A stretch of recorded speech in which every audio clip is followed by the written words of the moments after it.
Olá, meus Roncar. Hoje eu vou trazer uma incrível novidade para vocês. Você se recorda do Coyote Two-Way, que é o único escapamento do mundo que você consegue trocar facilmente entre ronco esportivo e silencioso? Certo, esse escapamento faz muito sucesso, é o único no mundo. E para você fazer a troca, você tinha uma chavinha lá, é só girar e coisa de menos de um segundo você já conseguiria fazer a troca do esportivo com o silencioso. Pois é, e depois que a gente fez esse lançamento, muitos pediram para a gente colocar essa troca no guidão. E depois de muito estudo, muita batalha, a gente conseguiu trazer essa novidade para vocês. Agora é o Coyote Two-Way+. Continua o mesmo escapamento em formato trioval, em alumínio preto, alumínio polido.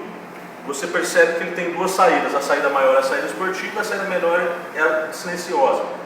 No Coyote Two-Way tradicional, você vinha com a chavinha e trocava aqui. Agora eu vou mostrar funcionando para vocês. Reparem bem na borboleta, eu vou abrir e fechar ela por aqui. Reparem bem. Esportiva, silencioso. E tem vários níveis de intensidade. Você pode deixar meio aberto, semi-aberto e aberto total. E onde você faz essa troca? Olha que interessante. Direto aqui no guidão. Você passa a cabeação internamente na moto, uma coisa discreta, tranquilo. Aqui está no esportivo. Você pode ir abrindo e fechando. Enquanto a gente fecha tudo, silencioso. Semi-esportivo, esportivo. Pois é, que é maior praticidade por isso. Você está andando, você está afim de... Não, eu não quero mais escutar o esportivo, vou colocar no silencioso. Fechou? Na hora, no guidão, super rápido e simples. Impressionante, né? Agora vamos escutar o ronco, que é o mais interessante. Vamos lá. Conforme eu mostrei para vocês lá no estúdio, agora eu vou apresentar o ronco para vocês, esse Two-Way+, que é o escapamento com troca de ronco, agora no guidão, tá bom? Vamos ligar a moto, vamos lembrar que agora está no silencioso. Veja aqui, a borboleta está fechada. Então, a peça está no silencioso. Vamos ligar. O silencioso ela fica praticamente igual ao original, como não mais silencioso ainda. Presta atenção no silencioso.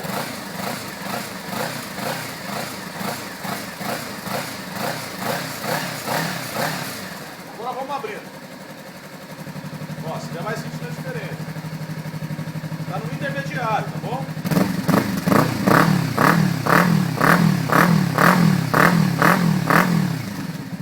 Agora eu vou passar para todo esportivo.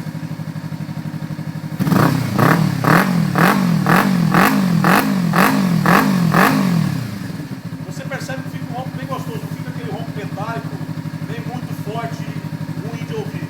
Realmente é um ronco muito gostoso, muito encorpado.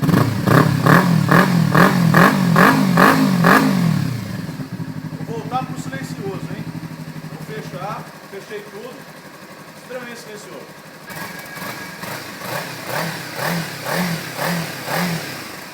Para vocês verem que é verdade, olha, vamos filmar aqui a troca. Vou mostrar para vocês verem no guidão, tá bom? Silencioso. Só você ir abrindo. Esportivão. Então é isso, gente. Essa é a nova grandíssima novidade da Roncar.